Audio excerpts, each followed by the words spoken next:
Doja Cat is doubling down on her recent comments about her fans. She's saying that 500,000 fans unfollowing her feels like defeating a large beast to her. For those of you who haven't been caught up with Doja Cat over this past month, she's been doubling down on her recent comments about her fans, and she's been getting a ton of backlash for it. Her recent behavior has led her fans to start unfollowing her, as well as deleting their pages that have been dedicated to supporting her. Now, Doja is someone who has always been pretty vocal about her unease when it comes to the music industry, but in recent months, she's decided to clap at her fans for no apparent reason. She's been completely unhinged, going after her fan base and even slamming her stans for calling themselves kittens, a name that she herself suggested for her fandom. And now Doja's audience finally seems to be done putting up with her behavior, and they're pretty fed up with her.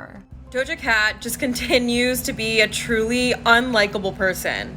I honestly think that's the only way to describe it. She's on Threads getting into it with her fans right now, saying my life, my rules, my style, my attitude. And one of the fan accounts says, I really want to hear you say that you love and appreciate us. Doja says, I don't though, because I don't even know y'all. Which, yeah, you don't know them personally.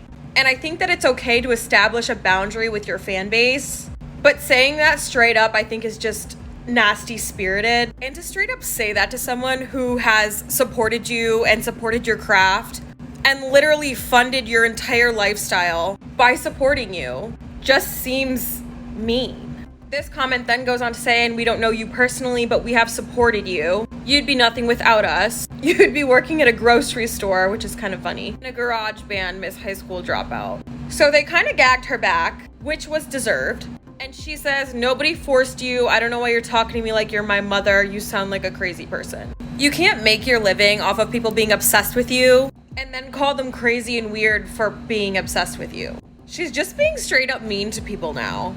And if her fans continue to support her, more power to them. But I did see a lot of people asking for refunds for her tour, and they're selling their tickets. So I'm sure she'll start to care when she walks into an empty arena and it starts affecting her pockets. As a result of the way she was speaking towards her fans, just last month, she has lost about 500,000 followers. Just to give you guys some context on how severe and unhinged the things that Doja was saying to her fans over on social media last month, just super uncalled replies she was giving. Some of the things she would say were, if you call yourself a kitten or effing kittens, that means you need to get off your phone and get a job and help your parents with the house. Also, as a part of the controversy she got into last month, Doja upset plenty of her fans by refusing to say that she loved them. She responded to one fan saying, I don't though, cause I don't even know y'all. She also hit back at a fan who asked what they should change the fan name to instead, responding, just delete the account and rethink everything. It's never too late. Unfortunately, and as sad as this sounds, this actually led a lot of Doja Cat fan accounts to end up deleting their pages because they were pretty hurt with the way someone they've really been looking up to was responding to them. And this is what Doja had to say just as of yesterday in response to losing thousands of followers as a result of her blunt, rude behavior. Let me just warn you, it doesn't get better, and she's blatantly being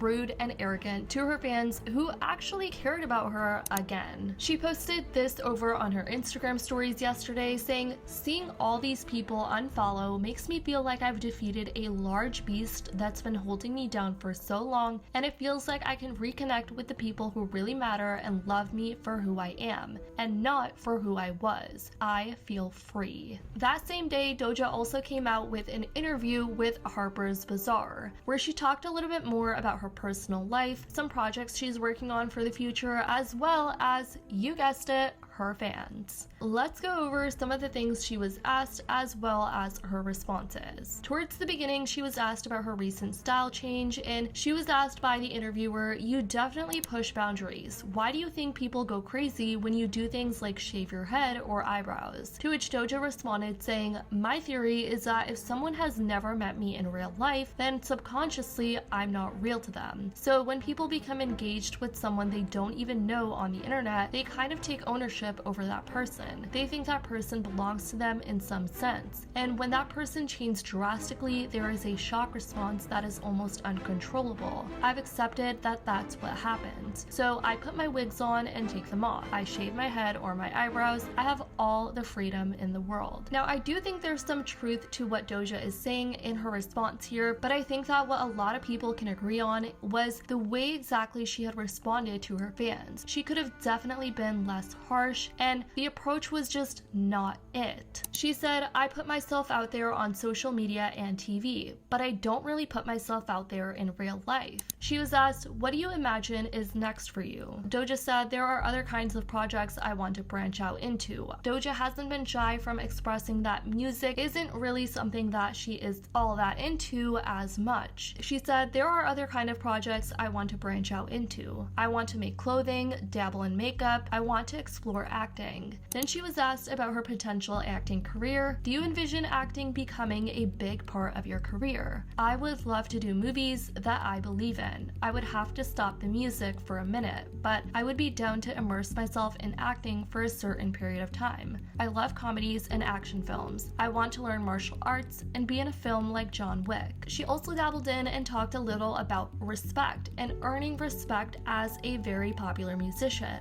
The interviewer said an icon by definition is a person or a thing regarded as a representative symbol or as worthy of veneration. Do you see yourself as worthy of veneration? Doja responded saying, I don't. I think I deserve love and respect from the people that I love and respect back, and I guess respect means different things to some people. I put myself out there on social media and TV. I shoot my image out on these screens, but I don't really put myself out there in real life. I don't go to clubs, I stick to creating. But she did speak a bit highly about her fans, specifically sticking up for her when it comes to certain situations in this part of the interview. Do you get inspiration from other people and their energy? She said, I love positive feedback. I appreciate when people speak up for someone who is getting bullied or attacked by internet trolls. Some of the most moving moments for me have been when my fans have stood up for me or for other people. That's fighting for something real. I really appreciate it because people like to talk. Anyways, guys, this has been Doja's response to losing hundreds of thousands of followers as a result of the way she was publicly acting on social media and the way she was treating her fans. I definitely want to know what you guys think in the comments down below. Do you think she's gotten even more unhinged? And what do you think overall about her response? Definitely let me know in the comments down below. I love you guys so much, and as always, I'll see y'all in the next video.